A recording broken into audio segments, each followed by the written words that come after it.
প্ৰস্তাৱ মানি নাই লোৱা সেইবাবে আমাৰ ছোৱালীয়ে উদ্যান হৈ ২৬ তাৰিখে চচলত প্ৰতিবাদ কাৰ্যসূচী ল'লে। তাৰ পাছতো আমাৰ দিন ৰাতিজোৰা কাৰ্যসূচী আজিৰ তাৰিখলৈকে চলি আছে।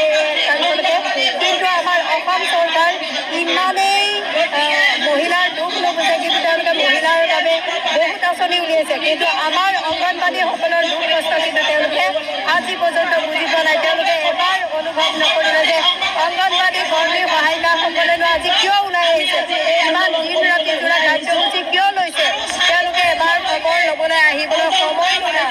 আমি সেইবাবে অসম চৰকাৰক ধিক্কাৰ দিছোঁ আৰু মাননীয় মুখ্যমন্ত্ৰী মহোদয়ক লগতে অনুৰোধো জনাইছোঁ যাতে অতি শীঘ্ৰে তেখেতে মাননী বৃদ্ধিৰ প্ৰস্তাৱ মানি লয়।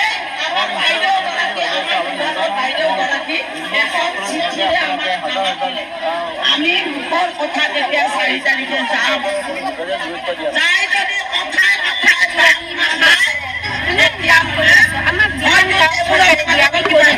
কিন্তু তেওঁলোকে দাবী এটাই, সঞ্চালকে 19 অক্টোবৰত যি দাবী দিছিলে সেইটো দাবী হওক কৰ্মীৰ কাৰণে ১২